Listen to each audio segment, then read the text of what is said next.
So, Doggie, Stoic fans, family, I think you guys are in for a treat. This could be a professional rugby player. This could be a professional footballer. Like he's like a Jack Grealish type. If you guys know what I mean. There's a lot of people that talk as well. They say they're going to do this, they say they're going to do that. I'm not being horrible because it's difficult. If you can share some of the challenges you had growing the Mutt Nut, your business, kind of how you overcame them, maybe some advice you would have for a younger trainer. The only thing really that's scary about AI is the speed of it. If you had your choice, would you play for Man City or Man United?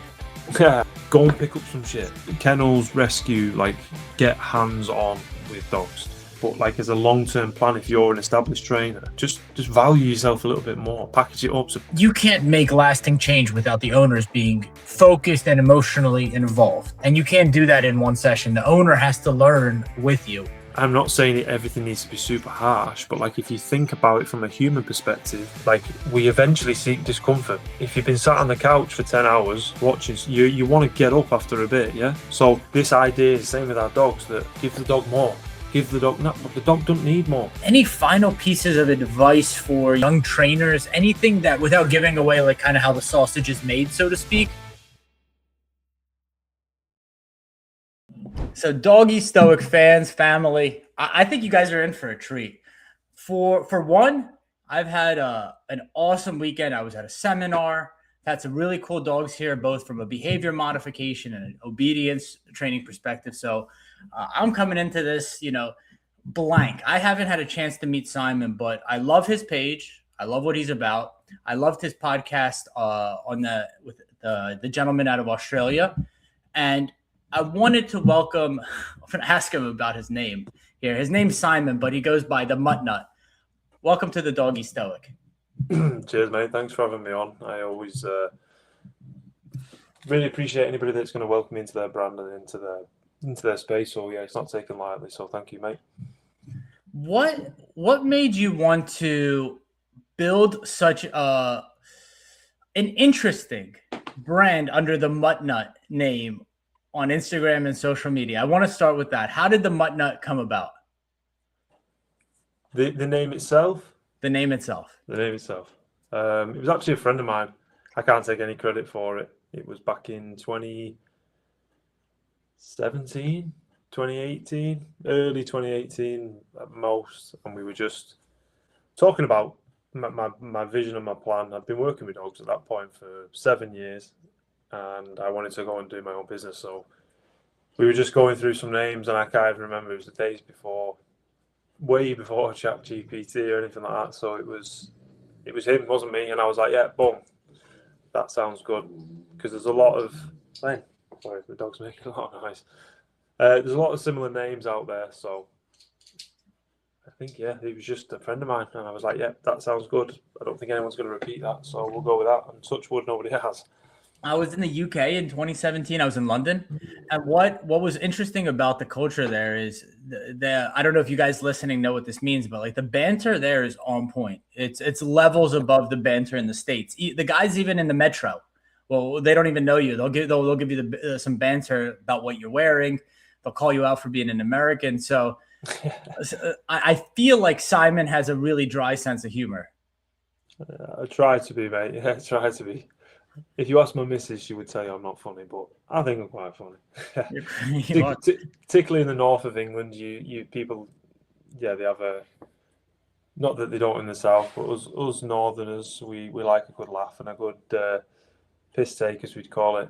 A good taking the mickey out of people for sure, yeah, and ourselves. You guys have a lot of good trainers in the UK, right? So you have Sinead, you have JP, you have Sexton Dogs. I mean, you have yourself. I mean, you have Mac. I'm probably missing a bunch of names, but there's a lot of really good trainers in the UK. What do you specialize in? What do you enjoy doing more than anything else when it comes to dog training? Yeah, I mean, we're very blessed to have a lot of good trainers in the UK. As you do I was over in America in this summer. I was very blessed to spend some time with some really good trainers out there. But yeah, we've got a lot, and I know JP pretty well. I know Mac pretty well as well. Ross, as he prefers to be called. I'm assuming that's what you mean, Mac Dog Training. Yep. Yeah, Ross. They're both great guys. I was actually, funny enough, on a course with them both recently for protection work. But yeah, we've got a lot of good names over here. In terms of myself, what I specialise in,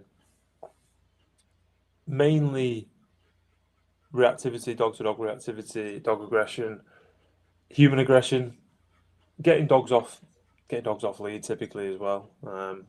So clients come to me and they're the usual criteria. Dog won't stop kicking off at other dogs or won't stop going for us. I work with a lot of. I have a spaniel. I have a bull herder and I have a spaniel, and somehow become a bit of a spaniel guy over here. In terms of, I'm not a gun dog trainer or anything like that, but I think naturally just because people see my spaniel on Instagram, so I get a lot of spaniels, a lot of human aggression. So yeah, typically for me, reactivity and getting dogs off lead. But to be honest with you, any client that comes into me, my main focal point is we got to get this dog more freedom, more outlets for expression. So a lot of the time, I find even if it's a separation anxiety case, the way I'm going to treat that is getting the dog off lead, giving the dog outlet for expression, so it just makes the job a lot easier, if that makes sense. Is that an issue? So like I have a dog, sitting 5 feet away from me.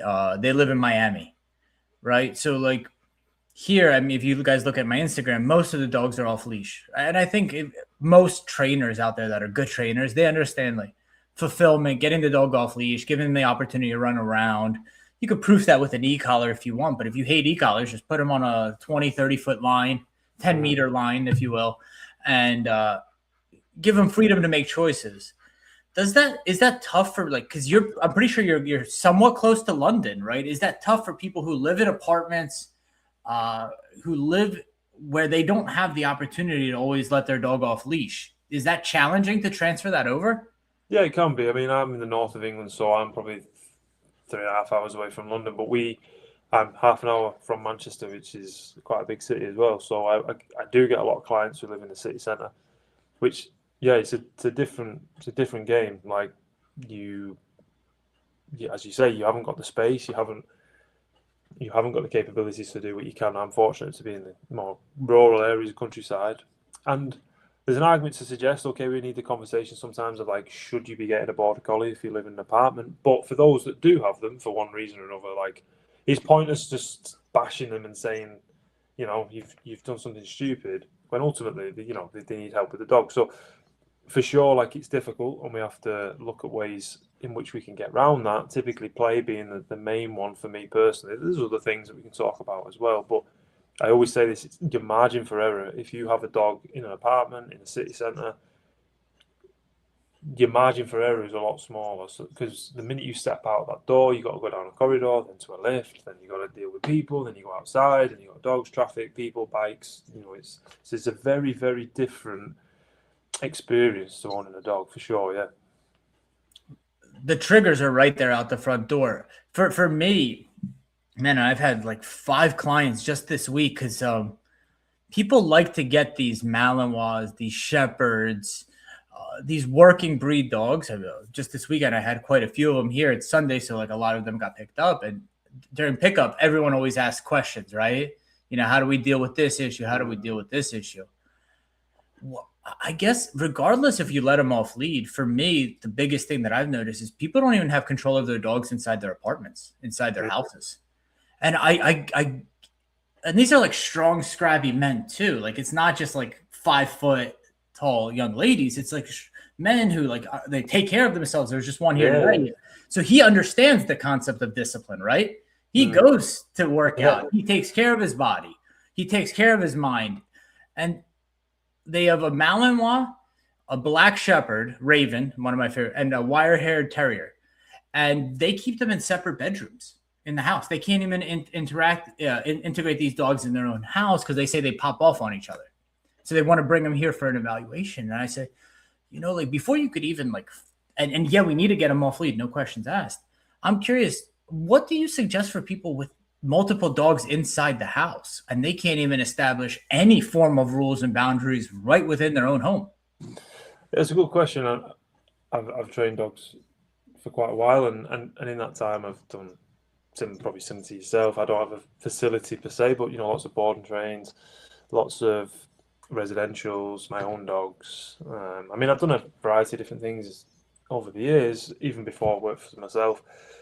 But yeah, in terms of having multiple dogs, it changes things drastically. So I always say, like, I've recently just brought a new dog into the house, and for me personally, and I say this when I got boarding trains coming in, like there's if we strip everything right back, and I always say everything that you do with your dog will leak into other things. So right down to the simplest of things of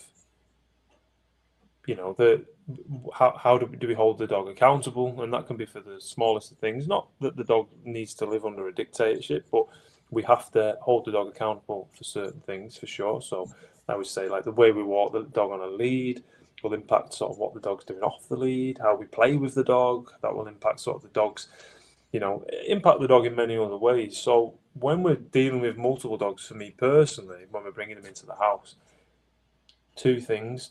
The first one is, depending on the sociability of the dog, depending on any behavior issues, I personally like to go with the approach of absolutely zero interaction with each other for the first few weeks. And this is something I've just done recently again as well, because if we have a big pop-off, a big fight, it can be really hard to recover. Whereas what I want to do initially, like, you have absolutely nothing to do with you, and you have absolutely nothing to do with them. And it's not a long-term strategy, of course, but initially, I want to just make sure that we can be off lead together, we can coexist, we can go and hang out. But, like, you keep away from you, you keep away from you. And even if I'm seeing initiations of, depends on the dogs, but like with my two, my Olive, she's previously very dog aggressive. She's cool now, but there's still that potential there. Lenny, my other dog, he's a bull herder, so he's a 60% Malinois, 30% bull breed, and a bit of German Shepherd in there. So both reasonably capable dogs. So I just want to make sure that there's reliability there. Nobody's going to try and do this or do that.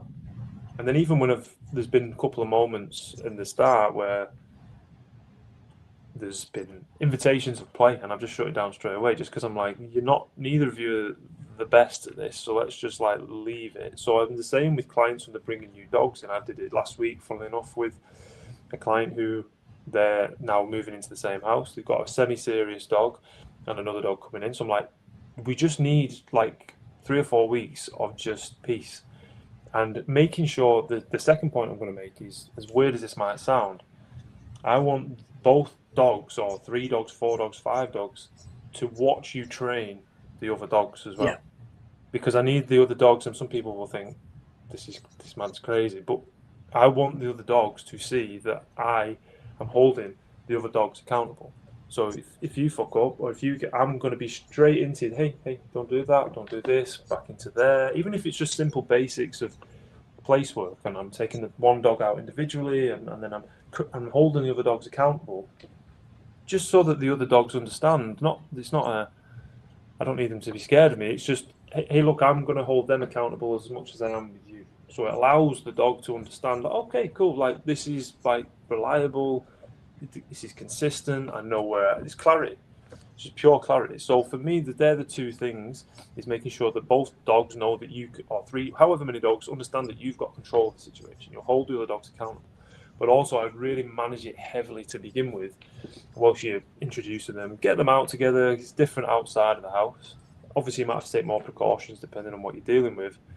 But for me, that is a big, big one. Zero interactions. And then once we're getting that coexisting and just like, yeah, you're sound, you're okay, then obviously from there we can look to make certain adjustments and decisions to go, okay, we might get some sort of play or sniff or social or bum sniff or I don't know, whatever. Does that make sense?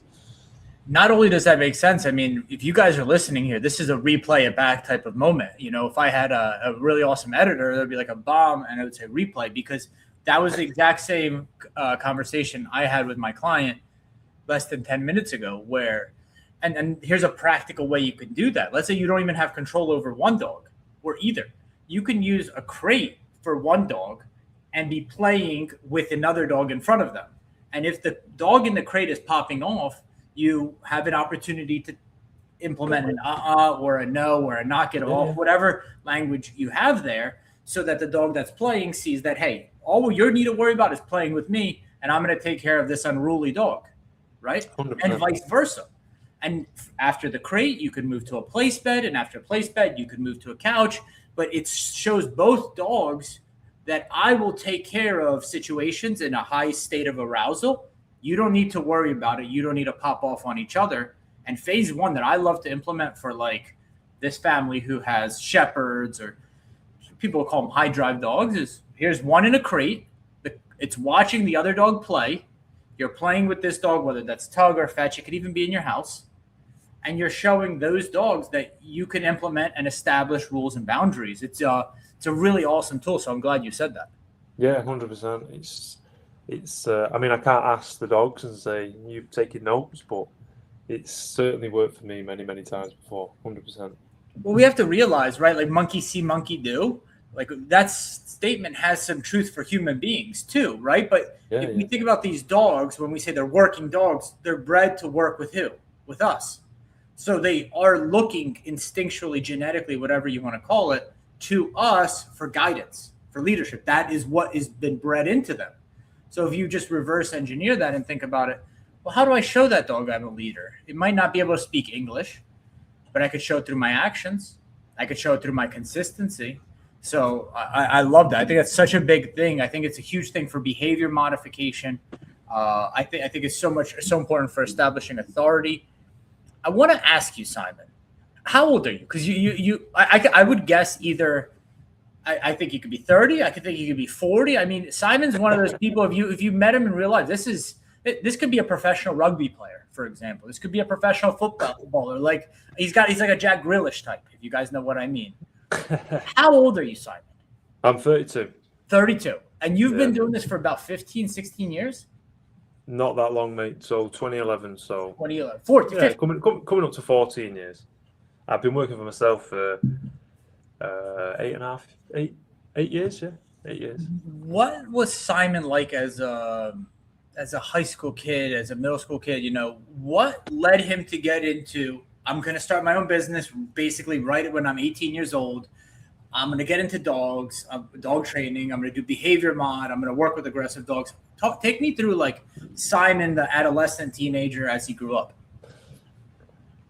So that's an interesting question I've been asked on the podcast, but I like where you're going with it. So as a teenager, as a young kid, I was very quiet, very lacking in confidence.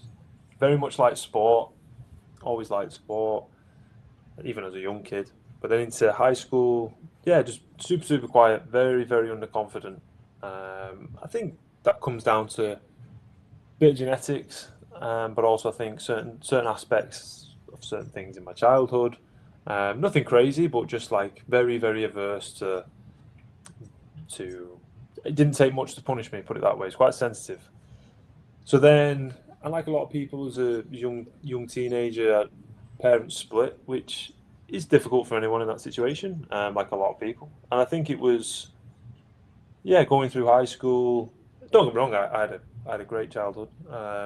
There was an element of, I was always hungry though, and I was talking to somebody about this the other day, which I'll make the point in a second. But I was always hungry as a kid. Like we never went without. Do you know what I mean? Like in terms of everything was comfortable, but we didn't have like excess money for much really. So it was great childhood. Like it was fantastic for what we had, but it wasn't like, we might get on holiday a year, but it wasn't crazy. You know what I mean? So like if I wanted money, I would have to go and like most people, I'd have to go and work for it.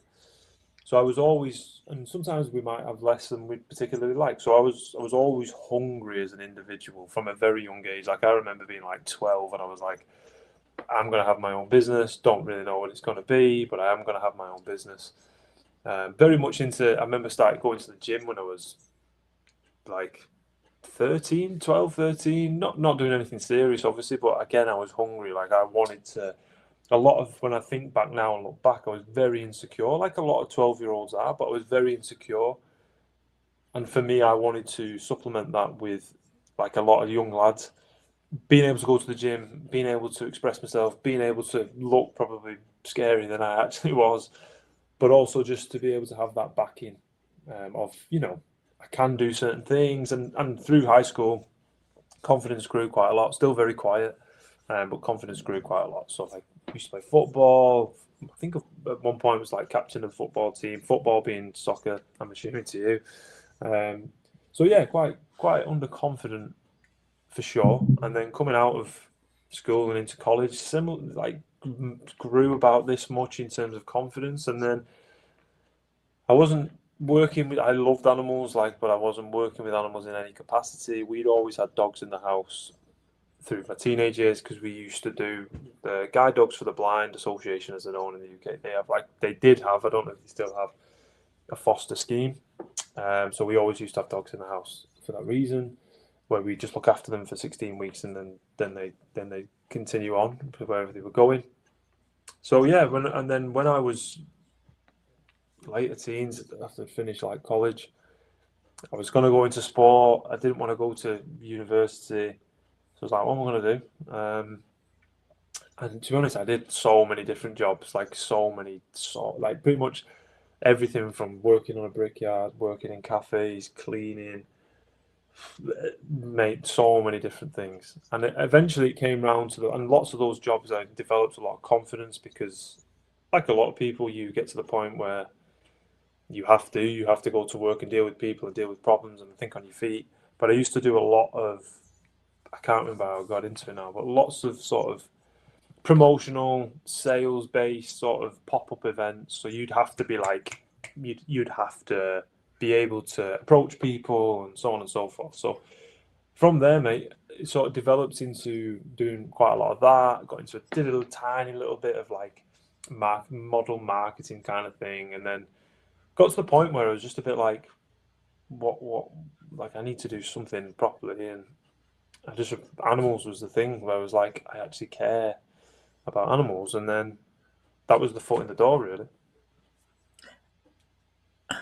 My favorite part that I heard there, because if you think about it, right, we're in a really interesting age. We're in an age of AI where like they're kind of saying like AI is going to take over everything, right? Yeah. At the same time, we're in an age where like young men, I was talking to JP about this. It's really confusing how to become what I would call like a man of value from like 20 to 40. Yeah. Right. And you could go the traditional route, work for someone, but a lot of young men, a lot of my buddies, I played soccer as well, football. Cool. I have a few friends, one from Norwich, one from Manchester. I played in university here. Man, like we all want to become something in our lives, right? But rejection is such a scary thing. And even though you said you're a shy kid, these your words, shy and lack confidence, you weren't scared to take chances and fail and kind of stack these skills to be like, dude, I'm just gonna bet on me, and I think sometimes in the dog training world, as we realize that this world is growing, why I wanted to do this show is I wanted people to see that wherever you're listening to this from, we're not all so different. And we love dogs, we love service, but we also want to make something of ourselves. And I think dog training is so cool because I think it brings out the best in us. And I only speak to like the young men because that's my journey. So like maybe, but like I think that I've been doing this for 5 years. 3 years, 3.5 years paid, but like 5 years. It's made me a better man. It's made me look in the mirror and be like, how can I improve? Right? It's an everyday journey. What were your first few years like as a dog trainer? So I don't really, not sure where the threshold would be to call myself a trainer because I was working with dogs from 2011 and similar, like a lot of people, did the whole rescue thing and worked there and volunteered there and ended up getting a job there. And without going through the whole story, but I then spent a lot of time out in Norway. So I used to dog sled over in Norway, which was pretty cool. And then in that, I then came back and got myself a job with Guide Dogs. Spent some time there, went into Dogs Trust, which is a huge organisation in the UK. And then coming into my own thing in 2018. So that was always the plan. At this point, like I said, I'd been abroad, I'd worked with a lot of street dogs, a lot of aggression, a lot of anxiety-based behaviours. But, and again, for anybody that has heard this story before, I do apologise, but I then was very much under like the force-free banner at this point. I'd started off very compulsion-based, so I'd just been showed yank and crank. and very quickly was like, this doesn't feel brilliant. And cut long story short, did a bit of a 180 and was like, well, this sounds cool. I don't, you don't have to choke dogs in this team, so I'm going to try that. So the first couple of years, mate, it was, yeah, we were getting some nice results. Don't get me wrong, but there's a lot of dogs that I was struggling with. A lot of dogs, big, aggressive dogs, getting dogs off lead. I can't think of many dogs I got off the lead, properly off the lead. And yeah, so it was difficult, stressful. I was struggling to know how to problem solve. For some people, I was trying to play under one set of rules as well. I had every certification under the sun and was just being told, you need to do more, you need to do more. And every time I try and have the conversation about, well, what about like we do something else, or we bring some form of punishment in, or pressure, or nah, can't do that. So it's quite frustrating. I had a good time. I got some good results. Don't get me wrong, but charging not a lot. Trying to solve and fix every dog, but just did not have the skill set. I had a chronic misunderstanding of the quadrants for any dog training nerds that are listening. So yeah, it was frustrating, mate. It was frustrating. Felt like an imposter. And for me as an individual, as I say, I don't rate myself. I don't put myself higher on a pedestal, but I always back myself to make the right decision. Whether that's a difficult one or not, in dog training and out of dog training as well. So yeah, it was frustrating, and yeah. Who opened your eyes to kind of combine the two? Like, so one, you were like compulsion. I understand the benefit of some sort of accountability, Yep. and here, like, let me teach behaviors with positive. On common sense says both of these work just in the right manner. Who opened your eyes in putting them together to say, hey, if I just put these together, I can be an elite trainer?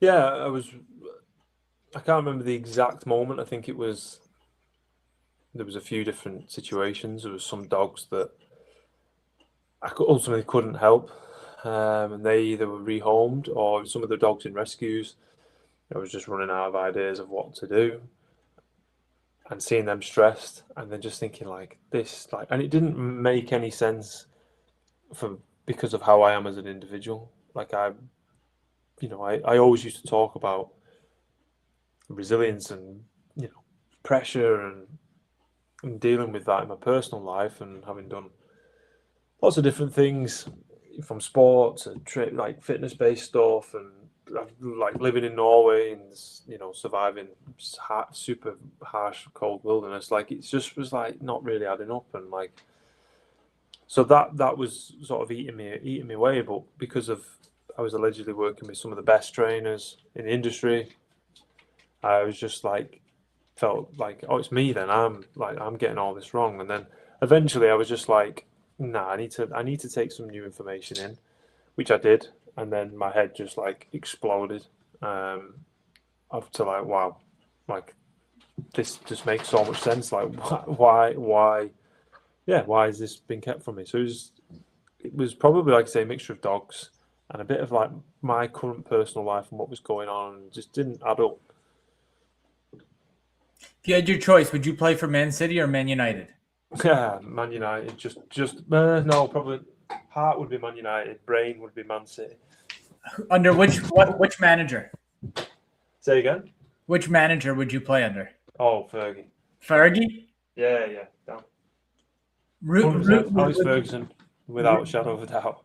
With the team that was Giggsy, Scholes, Ronaldo, Wayne Rooney. Yeah, mate. That 2008, or just. But you were a baby in 2008. Nah, I was maybe. Yeah, I don't know, 14, something like that, 15, 14. But you just started working out. You were probably like 20 stone. Hey. Hey, yeah. Explain for the American listeners. Explain what stone means. Stone is in weight. Yeah, but like no one understands what that means. Like to be honest, I talked to Mac and he was like, "Yeah, I was like 60 stone." Yeah, I couldn't tell you that. I just do kilos, so pounds because I watch a lot of UFC, so I could probably work it out. But yeah, stone, mate. I think I sit at about 15 stone, which equates to I don't know. I sit about 100 kilos, so whatever that is, mate. But I genuinely have no idea. It's just Okay, like you're an innate 100 thing. kilo, 220 pounds. Okay, so where would you play? Would you play up top with Rooney? What would be your perfect position? Nah, I'd be car park attendant or something like that, mate. Come on, no, we're dreaming. We're dreaming. We're Oh, dreaming. dreaming. All right. No, I'd be. I always used to play centre half, so defence in the middle, smashing people up. You're right behind the two playmakers. Just like you're not coming through the middle. I'd just be smashing people in and then like ping probably like a 60-yard wonder pass. Just that'd be me, mate. The odd step over, get the crowd going a bit. I watch a bit of Chris Williamson. I think he comes from your neck of the woods. He's a podcaster. He's an interviewer. He talks about how in the UK, and I don't know if this is true, so don't come at me for this. Leave comments on his YouTube channel if you disagree. That they frown upon entrepreneurship. They frown. It's kind of like a crabs in a bucket mentality, where if you're trying to get ahead, and I mean, you have 40,000 followers, you build a brand for yourself. At least from where I am sitting, you're doing amazing, Simon. Is that accurate? Is that true? Is there we frown upon entrepreneurship in the UK? I personally don't feel that. I mean, I'm very lucky that I've had a lot of people around me when I first started very much support me, whether that's just purely on the basis that everyone likes dogs. So it's just sort of like, oh, I'd love to do that job, well done, da, da, da. Whether it would change if it was something else. But do you mean in the context of like everyday people don't like it, or as a society? Do you know what I mean? Or as the way that he positions it. So this is me not knowing Simon before this episode. I'm just getting to know you here. 30 minutes in. Like, I think you're an ambitious young lad. You're 32 years old. You post phenomenal content. Seems like you get great results for your clients. Your clients are happy. They speak really highly of you. You're traveling the world. You're doing things with your dog training business, and you have aspirations to keep growing it, right? Oh, yeah. And my curiosity is, like, America has a very entrepreneurial culture, right? Like, okay. Whereas Chris, who's from the UK, he started as a club promoter, just kind of like you said. Yeah. He talks about how the UK doesn't love the whole entrepreneurial vibe. Yeah, I guess in that case, I think I know where you're coming from now. So, an element of, I think, people, we can, I suppose it's everywhere, but a bit risk averse. So people are like, no, like, go and like just get this job and stay safe, and like, you'll be able to have this and that. And so I guess there is, I think, less so nowadays because there's everything's available for people to be, and people are not just in the dog training space, having the ability to be able to make money, YouTube, social media, everything that comes with it. That there is probably maybe less now, but I think I think there is an element of, there's a lot of people that talk as well. They say they're going to do this, they say they're going to do that. I'm not being horrible, because it's difficult. Like, it is genuinely difficult, and a lot of markets are saturated now because a lot of people are doing the same thing. But I think there's some truth to that, and people think a bit risk averse, and they're just like, no, like, just do this and do that and get your house and then get the car and like have a kid. And not that there's anything wrong with that. Like, I'm very much doing that myself, but it's, I can see where it's coming from a little bit. Yeah. There's for all you guys listening, I'm going to ask Simon here in a second, some of the challenges he experienced of growing his dog training business. But so in just 100 years ago, maybe 120 years ago, about 90% of America was entrepreneurs, meaning they were self-employed. They were working for themselves. And what happened was we had this industrial revolution, right? Like, it kind of like goes in hand with our education system, where you go to school, you get good grades, you go to university, you go work for a company, and then you die, right? So that shifted from 90% on working for themselves to 80-90% working for the man, working for a company. And what I see is with AI and the content era, the Instagram era, the Facebook era, where you can make money online is we're shifting back, right? Like, because everything is like this pendulum, right? So we were on it, Oh yeah, work for ourselves, work for someone else, and now we're in this shift back to. There was a really cool YouTube video talking about how there's going to be a one person $1 billion company in the next decade. So, like, let me say that again for you guys listening. Yeah. Because of AI, there will be a one person, a solopreneur $1 billion company in the next 10 years, because AI will be able to do so many tasks that assist the solopreneur that he doesn't need to, or she doesn't need to go and hire and do all those things. They can make money and have AI outsourcing some of these tasks. So it's a really cool era for entrepreneurship, for business people. There's a tremendous amount of opportunity available. And I, with this podcast, hope to open up the eyes of some of the people that are listening to realize, yes, dog training feels a little bit saturated. It does feel like in different markets, there's 5, 10, 15 different trainers. But at the same time, those that are creative, those that could either, open a school community and start selling their courses online, or do something unique and different, there's opportunities to make money and revenue in other ways than just private training, board and trains, day school, and things of that nature. So I'm curious, one, what are your thoughts about that? And two, if you can share some of the challenges you had growing the Mutt Nut, your business, and kind of how you overcame them, maybe some advice you would have for a younger trainer. Yeah, I mean, the AI conversation, I've been back and forth with this with myself, having listened Push back. in the sense that this is really like fucking terrifying, and then also like this could genuinely like be one of the best things to ever happen. And I totally agree with you. The life moves in pendulums with everything, literally everything: fashion, music, food, rest. Everything moves in pendulum.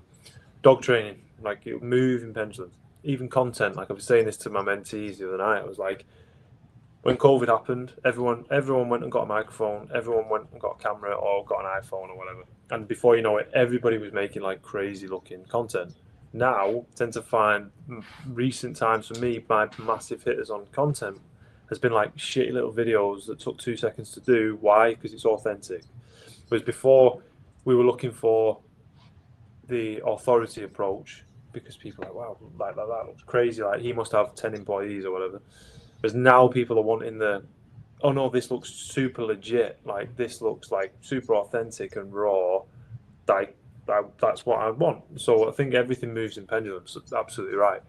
I think also as well, as you were saying about certain revolution and think about AI, the only thing really that's scary about AI is the speed of it, in the sense of like everything has always been, we've always developed things and things have moved on. But I think it's just the rate in which that it's doing it is actually, to some can be quite scary. Having said that though, like, it's something that I've massively incorporated into my business for sure. With certain things, not obviously. I think that we're quite fortunate in that we can, we have a very hands-on job. So I think anybody with doing anything hands-on, and not that I'm not a person to advise this, I think is potentially a little bit safer. I don't know. But yeah, I think it's something that for sure. I mean, that's mad to think of $1 billion, whatever you just said then, that stat was crazy. But I can definitely see like there is a lot of potential for it to go in the right way. I think there's also a lot of risk element to it as well. But in terms of like coming back into like business development, and it's something that I'm using for sure, just to get rid of like the jobs that you can't be asked doing, and make things just a lot slicker. But in terms of developing my business, like a lot of businesses, you start off and it's very much time for money, charging too less, probably not even making money on some jobs with fuel and time and running around and so on and so forth. But for me, the biggest challenge was actually my product for quite a while, because as I say, I was very much spending money on developing myself in the wrong areas. Like, I was told that it has to be this way, and I was spending even more money. So for me, for several years, it was the actual product that I wasn't actually that bothered about the level of money I was making. Down. Sorry, I've got a bullard with ants in his pants down. Sorry, I just stood on his foot. Sorry, mate. Yeah, so you're fine. So yeah, for a lot of time it was the product that I was really struggling with. So, and I wasn't actually as bothered about the money side of it, because I was like, if I can feel a certain way about how clients walk in through the door or how I walk into a house, I know the money will come. So it was very much about, I was more than happy to run around like an idiot and go to the seminars and do certain things, because I was like, I know for a fact, if I can, like I say, feel a certain way and actually handle dogs in certain capacities and get the result I'm looking for the dog and for the client, I don't need to worry about the money. So that's typically something that, and again, I advise, I have a mentorship program as well. And it's very much about, yeah, we can do this, we can do that, but like, go and pick up some shit. Like, go and pick up shit. Like, kennels, rescue, like, get hands on with dogs. Your product needs to be very, very, very, very good. Forget money initially, okay? You might want to charge X amount to cover fuel and things like that. But what's going to really bring you the money in is the proof, is the ability to go and show, this is what we've done, this is what the client says, because that will bring you the money in time and time again. So for me, it is focus on becoming better, focus on becoming as good as you possibly can be. It's cringy, but like, it's so true. And like the old school, like the old schoolers in like the generation before ourselves, you know, the Michael Ellises, Pat Stewart, Glenn, you know, Larry, the guys of that generation, like they say similar, like focus, like become good, like get good at being, knowing what to do with dogs, with everything. So for me, that was always what I cared about. Yeah, of course, like I wanted to earn good money, and I've earned good money for probably like 5 out of those 8 years, and even better in the last 2. And let's not shy away from it. Like, yeah, I love dogs and I want to get results for dogs. That's why I do it. But equally, like, I don't think there's anything wrong with being business minded and wanting to take care of the people around you, and so on and so forth. But for me, it was focus on the product. I want to be shit hot. I want to be really, really good at what I do. And I know for a fact then, yeah, all right, we can scale and change things and make things look a little bit better. Does that make And sense? when you say product, you mean like get good at dog training, right? Yeah, get good at handling dogs, playing with dogs, getting dogs off lead, dealing with aggression, building motivation. 100%. It's, you get good at it. Like, was before, I was shit. I was shit. Like, I'm man enough to admit I wasn't doing anything malicious. I thought I was doing the right thing, but I was shit. And was there a seminar you went to? I think you mentioned you came back from the States recently. Was there a seminar you went to that, like, you know, opened your eyes? Was there a online program that, or is it just a kind of a culmination of everything and just experience? In terms of Getting good. again, sorry. Yeah, like getting good. good. Like, is there a seminar you went to that opened your eyes on things? Is there, are you a self learner, self starter, where, you know, you kind of, I watch a YouTube video with this trainer, I watch a little Pat Stewart, I watch a little Larry, I watch a little Michael Ellis, and I piece it together for myself? Yeah, I mean, naturally did all of that, and once the wheels came off, maybe like 5 years ago, and started watching lots of different content. Maybe a little bit less, actually, 4 years ago, when I started to like, right, okay, let's consume other people in different camps, and then it was just like, wow, this is. So it was a culmination of that. It was also a culmination of getting into dog sport. There's a local trainer to me, Jacob at Yorkshire Canine Academy, who I owe a hell of a lot, purely on the basis that he actually invited me up as a force-free dog trainer. I was like, do you come up? Like, we'll get on a podcast and we'll talk. And I was like, well, funnily enough, like, I don't class myself as that anymore. And then that went from there. So I was very, very fortunate to spend a lot of time with them, and they put on so many seminars with lots of different sport trainers, lots of different pet trainers as well. So, and then spending time with them, and then getting into dog sport, start becoming a decoy a couple of years ago. So it's still very new for me. I don't want people thinking I'm a sport trainer. I do decoying now, competing, or will be competing in sport this year. But my point is, like, that just like like just blew my head off. And yeah, at that point, I'd done a lot of stuff with dogs. I'd handled a lot of dogs, dealt with a lot of aggression.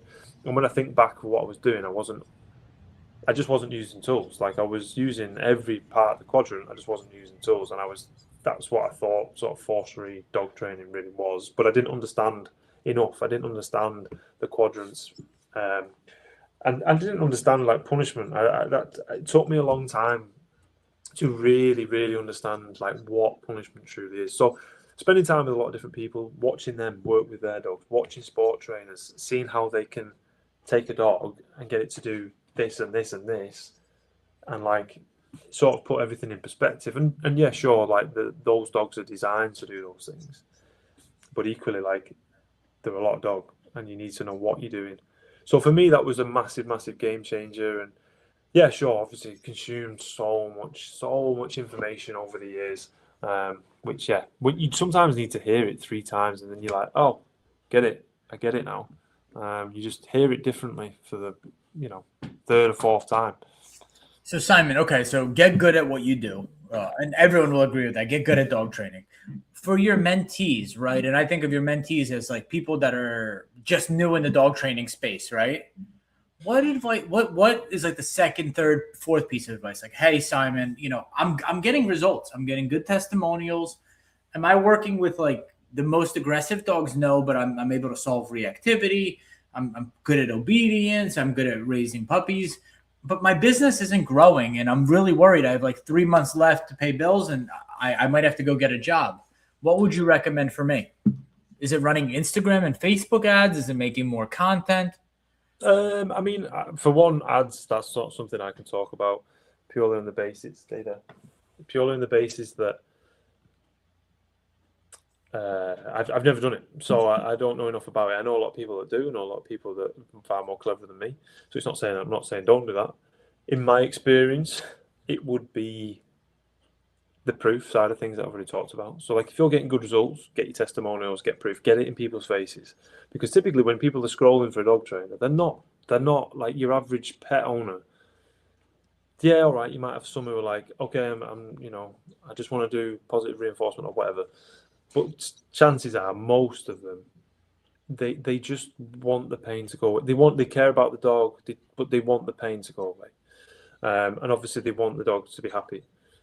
So show people that you have people sat with you who are happy. So for me, I just jump on Zoom, record conversations very raw, and tell me where you were, tell me how like you felt, and tell me how you are now and where you are. So that's number one thing. Proof is everything, and I say this to the mentees: like, okay, your product's good, get proof, even if you have to do it for free, just for the first couple of times, get proof, and then that is what will get you the next call, and then the next call, and then the next call. And in terms of what you're putting together, be careful about running around too much for too little. So pricing is important. I think it's ethical to make sure that your pricing is at least above average, purely on the basis that if you are too busy, your product will plummet.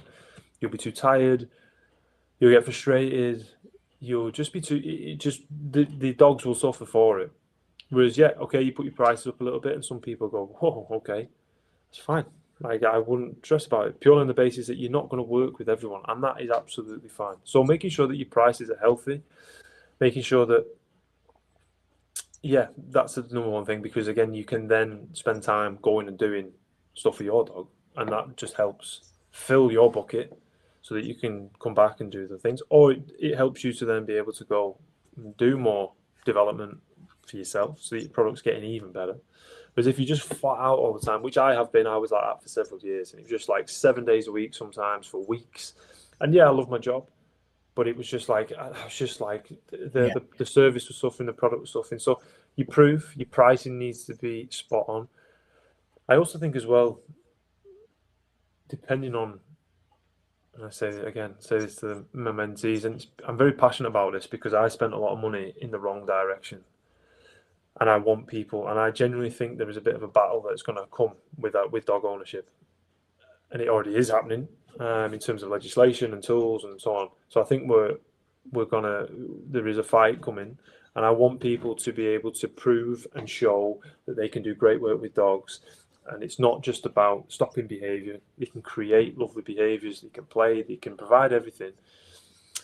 But the way in which that we do that, we need to make sure that the people that you are working with, you need to get them to invest. Yeah, all right, financially, that's an easy one. But you need to get them you need them to invest, particularly with time. And you need that element of continuity. So what I'm getting to say is, and this isn't, I'm not reinventing the wheel here, but like get people into some form of package so that people go, wow, we've paid Andrew however much money. We need to stick to this. And we know he gets results because we've seen them.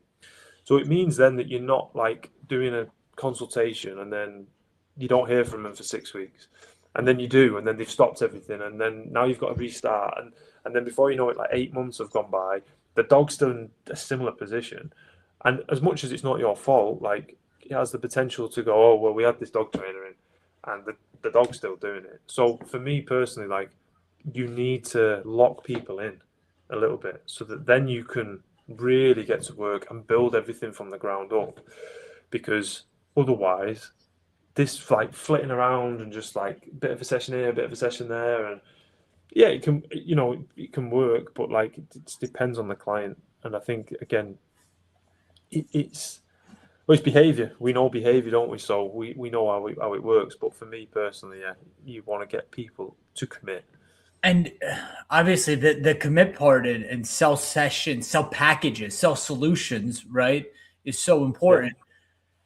Knowing how many for the specific problem and the specific dog takes experience. But have you seen that sometimes people sell by one-off sessions? Like, hey, someone brings a reactive dog and they're like, I'm just going to charge you for this session. Is that something you did, or that's something your mentees do? I've done in very, very early days, charging like 20 quid for like a session and just turn up and end up being like 2 hours. And so, yeah, obviously, like, I think if you're new to the industry, you shouldn't, in my opinion, be worrying about money straight away. Some people might have a problem with that, but for me, like, as much as we can, we live in an age now where information is available, obviously. So a lot of people, like, if you look at, it's crazy, like, going off topic here, but it's crazy when you look at, like, we've got like millionaire 12-year-olds. Like, it's just fucking crazy. I'm not saying there's anything wrong with that, but what I'm saying is, like, the level of information, the level of the access to things that we have, it's crazy. And I think it's a great thing in many, many ways. But particularly with dogs, when you're dealing with a soul, as much as it's like I like to think in certain situations, I can get nice results and reasonably quickly. It's a soul, it's not a robot. So for me, when you're coming into the industry, just put the money to the side, as I said before. But also, like, it's the reason I'm saying that is because you need to get hands on. And it might be you have to do one-off sessions here and there just to get like your foot under the door. And I say this to everybody, like, I know every dog trainer says this, but go and get in a shelter, in a rescue centre, because it's, even if not so much training, handling the dogs, looking at the dogs, and like assessing all the time. You think, oh, that dog's like holding its head like this. Maybe it's got an ear infection, and like, or maybe, like I said, dog's walking funny, his gait problem. Okay, so you're gonna see like 1,000,001 different things. So, and yeah, there's lots of different mentorships out there. There's lots of different courses, and it's all great. But like sometimes where you'll get stuck, and you might be offering great advice, but you're just missing the small things because you've just not seen it before.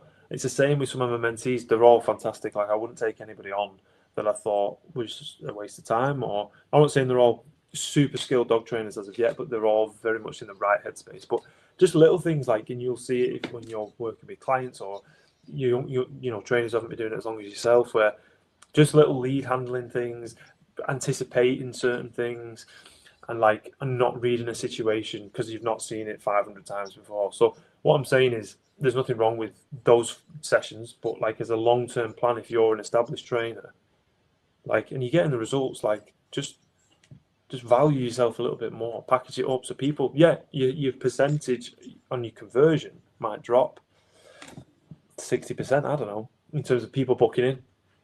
Don't take that as a personal attack. I actually quite like that, because then I know, probably pricing around about where it should be, but equally I'm going to do less work and therefore be able to offer much better service.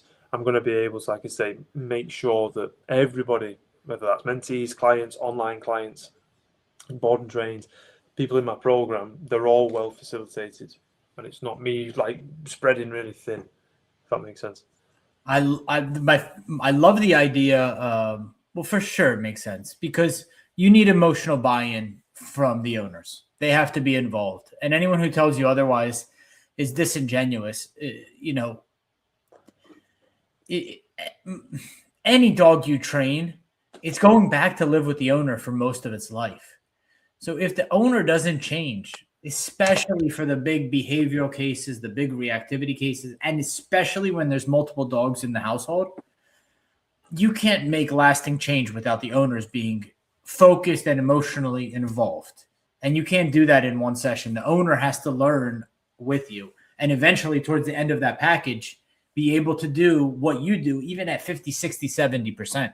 There's no doubt about that. There's just no doubt about that. But what I love is, hey, let's hit Zoom. And if you had a great experience working with Simon at the Mutt Nut, talk to me. Where were you 6 weeks ago? Where are you now? How do you ask your clients for that? Out of curiosity, like how? Let's say I'm a client. Like how would you ask me to hop on Zoom and do a testimonial for you? Pretty straightforward, but I'll be honest with you. The way I work with clients, I really make a conscious effort of getting to know the person, purely on the basis that I genuinely am interested in people anyway. I want to make sure that, because ultimately, as much as depending on the different services, and even if it's board and train, ultimately, I am only going to get long-term results if the client is on board. If the client, I'm going to only get that through the client. So in terms of, I need their skill set to be pretty decent. I need them to understand what we're doing. So ultimately, like, I need to make sure that my relationship with them is good, just like it will be with the dog. You need to make sure you provide value, you're clear, you know, you hold accountable. So I need to make sure that my relationship with the client is on point. So I was saying this to my mentees at the start of the recent, well, I say it all the time, and they come with me and they shadow me I've got a mentee with me pretty much every day. The way in which I interact with the client is really important. So like I'll go in and I might even speak about the dog for 10 minutes. Like I'm a chatty person anyway, like you'll struggle to shut me up sometimes. So I want to know like about them, and like just I remember stuff, like I purposely remember things about the client so that when I go and see them, hey, like how did you get on with this? And yeah, one thing I'm good at is dealing with people. So it's rare then, because the reason I do that is generally because I care. It also means I get more results. I can have a laugh with them. I will take the piss out of them. I will expect the same back. So if there's any situations where I need to pull them up, like it's a quick and easy conversation. It's not this, like if it's too professional, in my opinion, it then borders into like this is going to be awkward, or I'm going to have to use. Whereas if it's somebody that I get on with, I'm like, listen, like I know you, like I don't have to. I can even joke about you being lazy, or if I need to say, look, like I know you don't want to. I know you may be uncomfortable with this, but like honestly, like, this is what we need to do in the best interest of the dog. So it's very rare I get a lot of friction from clients, because the way I set expectations in that first call is crucial. Like the way in which I like, hey, look, like it'd be really cool if you come work with me, but I just need you to understand that I will be holding you accountable. I will be almost breathing down your neck at times, because, and I'm just transparent. I just say, I want to help you and your dog. I need my business to look good. And that's so that I can help more people. So I can't have somebody coming in who's not doing the work, not showing up to calls, like, because I've done this recently. I just got rid of a client. That's not because I think I'm amazing and you should like bow down to, but it's like, if you're not doing it, then what are we doing? Like let's not. I just refunded them. Said it's fine. Just go. It's not a problem. Just go. And what do you mean by show up to calls? So you do private lessons, but you also do calls with them to kind of. So when people come on the program, I have like a program. So it's a 10-week program. People come into that. They have sessions within that. They have the X amount of sessions, but we have group calls in the week as well. So it just brings people together. We talk about different topics, talk about different lessons, maybe how people are getting on, chance for Q&A, and so on and so forth. So this is a very long-winded way of saying that when I get the result that I will get, and again, if I have to over deliver, more than happy to do that, because again, I care about the proof. I care about the dog, and I also, like I say, I want to. And I've worked with so many different dogs, and I sometimes if I get quite a quirky dog, I really want to get the result, because then I'm like, this is another like string to my bow. But coming back to your question of how do I get them on Zoom, it's literally just like texting a mate. Like, right, okay, we're all done now. We just get on a quick Zoom and we'll just have a quick chat and I'll just record a little bit. Yeah, Sam. They're more than happy to do it, because I'd like to think I've made them happy. So I really, really make a conscious effort of the people side of things is crucial, because if you've got friction, if you've got awkwardness, you're going to get limited. You're going to get limited results. Simon, I got to tell you, I've spoken, I mean, I've done probably 20, 25 of these podcasts, but I've also spoken to trainers behind the scenes. What you are doing, you might not even realize, it's super unique. The group Zoom calls where you have different clients on the call, right? Yeah. And is it mandatory that the clients attend? Are some clients more willing to share their wins and losses than others? I don't say you don't have to come on and make friends with everyone, but like, just come on, and like, if you miss one, I'll check where you were. But it's just to come on and again, to give them more support, more value, more education. They hear things several times. They don't have to speak if they don't want, but then I want you to attend, because you're gonna. And the number of times people go, oh, you know, when you said that on the call the other night, like, it made me think of da, da, da, da, and it's something like I didn't even like think of. So, and again, I'm not going to take credit for it, because I know there's other trainers doing similar things. It's not my business model or anything like that, but it is about. It's just adding more value for people, for sure. And I imagined if, like, okay, Simon tells me something, great. But if I hear another dog owner who has a similar problem to me, like, you know, sometimes it sinks in differently. Yeah. Oh, mate, 100%. 100%. And it allows people to understand they're not on their own a little bit as well. It allows other people to see that they're making progress. So it's like, oh, like, this is a thing, like, because some people come to me and they just genuinely, like, I do an intensive 5-day boot camp thing as well. And don't get me wrong, like, there is prep work involved. It's not quick fix. It's not gimmicky. People come in and they might have had 2 or 3 weeks of prep, building motivation, building markers, building play. So it means then the dog comes in and we have 5 days to, like, really, really, and it's usually to get the dog off the lead and condition appropriately to an e-collar, or get the dog around dogs, and really, really, and there's not many dogs where we haven't been able to achieve what we've been achieving. There's still, of course, homework to go and do and things to polish off and, like, go and get volume of certain things. But we've got, majority of the time, the outcome we were looking for. We just need to strengthen that. But I had a couple last week, and I did exactly that. At the end, I said, guys, like, they'd had a great week. They couldn't believe what had gone on. I said, right, could you just do me a favour? Can we just have a very quick chat, conversation? I'm just going to record it. We sat in their car, posted on Instagram yesterday. And yeah, just dead straightforward, and, like, they just genuinely didn't think that they were going to get where they needed to be. So the community side of it really helps, because I'm like, oh yeah, do you remember that dog? Yeah, they finished now. They're done. And they're like, wow, oh wow, okay. So it does help. I'm thinking of. I mean, that's an incredible. I'm telling you, I've had tons of conversation. I'm thinking that every trainer could benefit from, one, video testimonials of the proof. There's something very different about when you have video footage of clients sharing where they were working with Simon or working with whatever business and where they are now. And I love the community aspect that you've created, where different dog owners with different problems, but some similarities, are all on these calls together. Any final pieces of advice for, you know, young trainers? Anything that, without giving away, like, kind of how the sausage is made, so to speak, anything you can share where a little bit about your 10-week program that, you know, someone could implement? I'm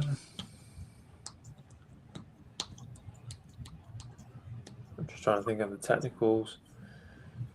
You mentioned build motivation, develop markers, start playing with your dog. Those are the three things, Yeah. right? Build motivation, markers, and develop play. Yeah, 100%. Like for me, motivation, and even just telling my story before, if you think of, and not to go too political with this, but like if you think of, I don't know, and again, it depends what we're defining as success here. You know what I mean? But if you think of any like successful person, whether that's a sport person, whether that's a business person, whether that's, I don't know, somebody that's done charity work or whatever it is, whatever we just be, if we can be fluid on the meaning of success. The reason that they are, whether that's the classic rags to riches story, they're motivated, they're hungry, they want, and for me, whilst and the start of the story, it's shit, or it can be shit, in that you're lacking socials, you're lacking money, you're lacking, I don't know, fulfillment, purpose, like it's shit. It's a bit flat, yeah, and that's the reason that sets the fire off in us to go and do what we do. I think a lot. I feel for kids growing up in today's world because, whilst we look at some kids and go, "Oh my god, that kid!" Like, I know this because I have a sister who works in education. I got friends that work in education, and for me, like, so I hear about it a lot. And I think there's such a huge lack of motivation because everything's available in the sense of phones, internet, AI. We said it before. Everything is available, and everything's available now. Whether you're ordering something on Amazon, whether you're watching something on Netflix, everything is available. So, like me and you, kids, you went to see something in the cinema, and you had to have to wait for it to come out, and it might take a year for it to come out. You would have, or same for an album, CD, Christmas, birthdays. You had to wait. So it creates this element of you become very, very tolerant for certain things. Your frustration tolerance is a lot higher, I found. Whereas now we've got this problem where everything's available. I think we've also got a problem, not with everyone, but we've got a problem with the ability to be able to hold people accountable, so there's no outcome for certain behaviours. So guess what? They're just negatively just reinforcing them, or positively sometimes. So the behaviours are just strengthening. So then we've got people that have no direction, they've no motivation, they've no real sense of fulfillment, and they're really struggling.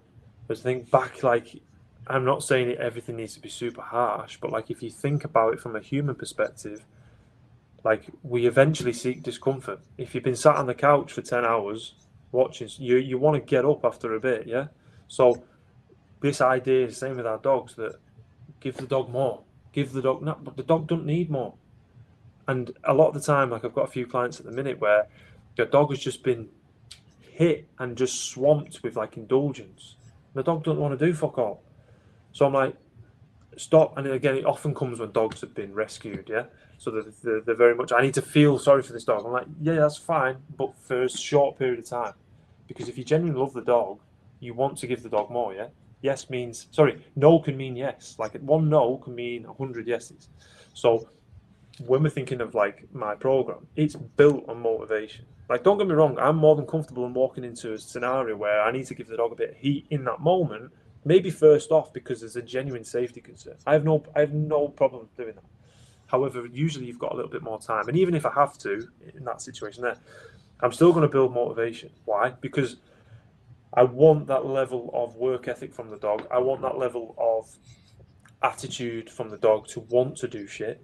So that then, similar to what I was saying with my clients before, if I'm bringing value to the table and holding accountable as well, bringing value to the table first of all, if I then need to offer some sort of punishment event or boundaries or holding accountable, I don't actually need that much pressure in many situations. Sometimes more, of course, but my point is motivation is literally everything. And again, that typically comes from a place that often comes from a place of lack, is what I'm saying. I was gonna just say that. I was gonna say motivation oftentimes comes from deprivation. Yeah. So we can sometimes manipulate that and create it. Whether we create the dog for a little bit longer to make them bored. Why? So that we can bring them out and then channel them into more play. If they're popping off at everything and they've had their fix, us doing they're not bothered. So we can use that for sure. I always say where there's scarcity, there is often value as well. So use that to your advantage. And yeah, obviously we don't do anything silly, but like the big picture, always the big picture for the dog. Well, the easy one there, guys, if you have puppies, like where I am, we have a lot of doodle owners. Do you know what a doodle is? Yeah, same here, mate. Okay. And we have like this little like 9 pound. Most of my dogs, if you look at my photos, are big like working dogs. We're out in nature a lot, but every once in a while, people are like, "Hey, I want my 9 pound doodle to join in with the big boys." And he stayed with me for 5 days. Awesome dog, like actually a really really good dog. Learns fast, confident. And they're like, "Do you have any homework for me?" It's like a 3.5, 4 month old dog, and I'm like, "No, it plays tug like a big boy." Like it's actually like it does like the thrash for a 9 pound doodle. You're like, that's awesome. Yeah. All I said was, and I remember watching their faces, and my trainer was here too.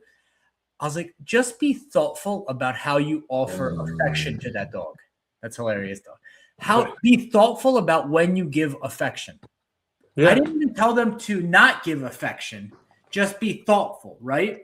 And you should have seen their faces. Like they interpreted that as stop loving my dog. Yeah. Yeah. I had to like, when you have to like backpedal to reword it for people. Yeah. Yeah. I was like, 100%. let me give you an example. We come out here for a pack walk with my dogs. And for the first 5 minutes, this little doodle is jumping up my leg, trying to get me to pet on him. But instead of doing that, I ignored him for 5 minutes. He went and played with the other dogs. And then he came back to me on his own. And then I gave affection. Does that make sense, Simon? Yeah, 100%. Let your dog be away from you, make a choice to come back to you, and then you give him affection. But if every time right out of the gate it's let's give each other love, there's no deprivation. I can't use that affection to reinforce, to teach you what I'm looking for you to do. And in this scenario, all I wanted you to do is be a little independent. Just be an independent dog in nature. You don't need me right now. 100%. Depriving a dog of affection to then use affection as a reinforcer is a great tool. It's a really good tool with a lot of dogs. You don't have to deprive them of meals. And the second thing is I tell my clients, pick up all the toys off of the ground 100%. and then bring the toy out to play with your dog. Deprive the dog of the toy and then show them the toy is a conduit to your relationship. 100%, mate. 100%. And it's just being sensible. It's just, as I've grown into the industry, and trained a lot of dogs, a lot of aggressive dogs, got a lot of dogs off the lead, training in sports now as well. Like Lenny, who keeps putting his head up. He's a sport dog. He will be competing hopefully next year. And I work with a lot of sport dogs as a decoy. And again, I'm not a sport guy. I don't profess to be. It's still early for me, but I've been exposed to a lot of it. And I can't remember what the question was. My brain's just gone. What were we saying then? Well, can I ask you one final question? Yeah. Do you think that you're a natural, or do you think that there's some people who are just naturals at this? Like they just understand the dogs. They're in the. Do you think that an element of being a good dog trainer is just being a natural at it? Such a tough question.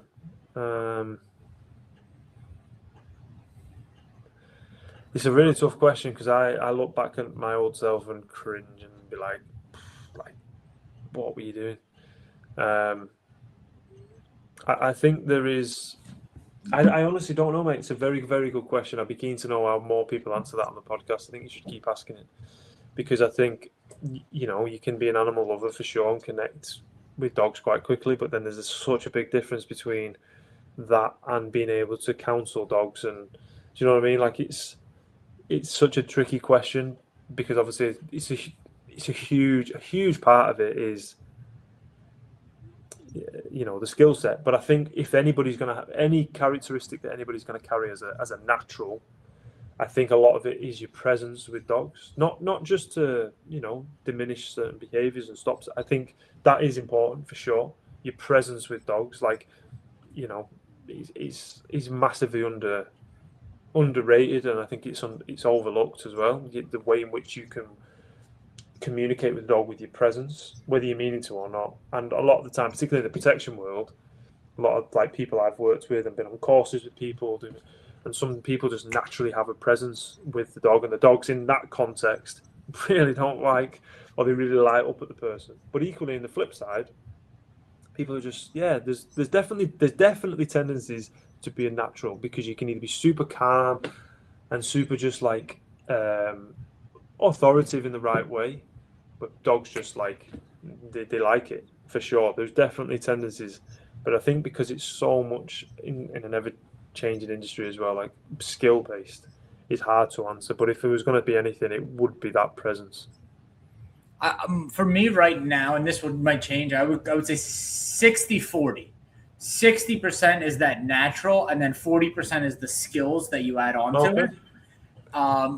But if you have no natural ability and your timing's off, your cadence is off, you could develop all the skills in the world, but you'll be at a 40 no matter what. Yeah. Where if you're just a natural, your markers are shit, everything is shit, but you have that presence. What I think with most dogs is they're bred to understand human beings. So like that is true, I've had people come here who their markers are off for everything, but their timing is so spot on. They can capture that dog's attention and communicate, and they might have a different marker every single time, but the dog understands it. Yeah, no, that is very true. And I think you go back 50 years, we were using markers, but we weren't using markers, if you know what I mean. Yeah. We were just like, yeah, well, do this, don't do that, bang. And we had reasonably, I think, trained dogs. Yeah, because when I first started, I was snapping at dogs. Yeah. Hey, right? It does work that though. If you do click your fingers, I've just been clicking it, Lennon. It does actually work. It works, right? But I don't do that now. I don't recommend that to my clients. But I remember my very first client. I saw him the other day, and he was like, he still snaps at the dog, and I was like, oh my, that was what I did 4 years ago. Yeah. I was laughing actually with some dog trainer friends the other day about the you ask for a command and then the dog doesn't do it, and you thank you, and the dog does do it. I don't know why. It's just funny though. It is funny, man. What do you wish for your business 1, 2, 3 years down the road for you and your business?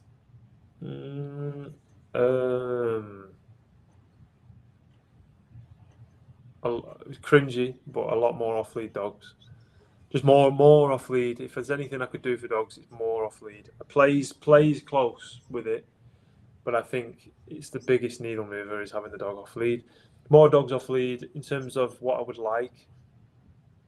Why is off-lead? Why are you so passionate about the off-lead right now? I just always have been, because I just think it's the biggest, it's just the biggest mover on that scale, because dogs are. I have a problem with containing dogs. Lenny's created when he's not being an idiot in here, but yeah, for me, just really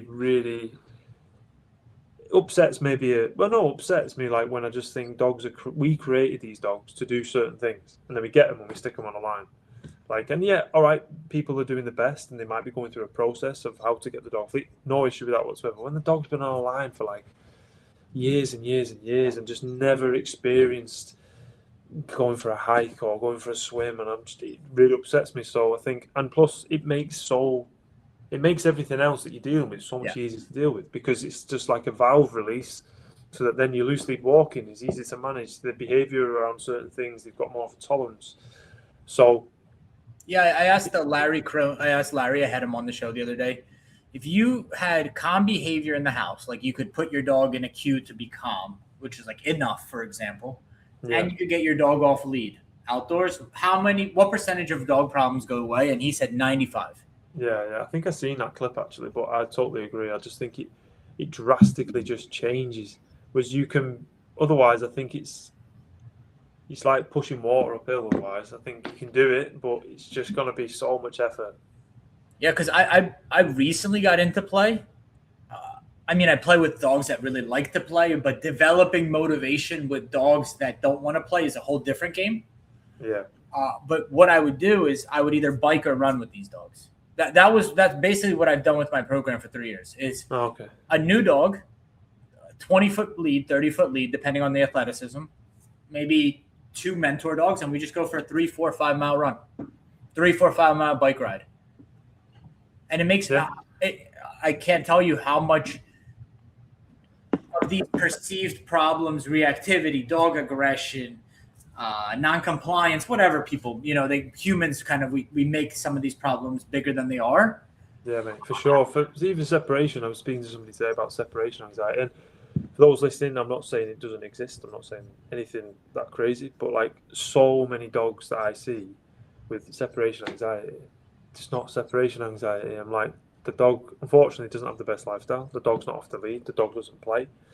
Um, and if somebody sat there thinking, yeah, but my dog has all of those things, then probably the dog's just not heard, shut up, like pack it in. But that's not to say there aren't some dogs that can't cope. I'm not saying that for a minute, because I've dealt with them myself. But equally, the way in which I deal with that typically is making sure the dog's lifestyle bang on. We then get what's the word I'm looking for there? We just get proof that the dog can be on their own, whether that's in the back of a car in a crate and you go and sit in a coffee shop and the dog's fine, or you going upstairs or the dog's sleeping downstairs. We've got the ability to, so we can. There's lots of different things that we can do in order to obtain that proof that hey, you can be on your own and you're cool and you're fine. And we might have to change the context of how we do that, but when we have that proof and we can look at each other and go, yeah, the dog can do this, then we, in my opinion, have the green light to be like, right, mate, you need to stop. Like this isn't doing you any favors. Do you know what I mean? Obviously, there's always nuance. There's always going to be, every case is different. But what I'm saying is, like, again, coming back to the off lead thing, I start there a lot of the time with separation anxiety because I'm like, the dog needs more. The dog is designed to do shit, and the dog ain't being able to do that. Simon, it's been a pleasure. Any final thoughts before I let you go? No, mate, I've enjoyed it. You've asked some really cool questions, which I'm very fortunate to have been on quite a lot of podcasts. And you've asked some interesting questions, mate. Yeah, so we've talked about not the same old stuff. So yeah, it's been really enjoyable, mate. I look forward to I need to watch some of the episodes because you've had some really cool guests on. I really like the fact you had JP on. Jack's a really cool guy. Really like Jack, as I do Ross. But I feel like Jack's quite he slips under the radar. He's an underrated trainer, for my opinion. He's been around for a long time, so shout out to him. But yeah, mate, no, thanks so much for having me on. Last few words, mate. Yeah, keep doing what you're doing. Keep doing the podcast. Really like the name as well. Other than that, mate, thanks so much for having me on. Thank you, Simon.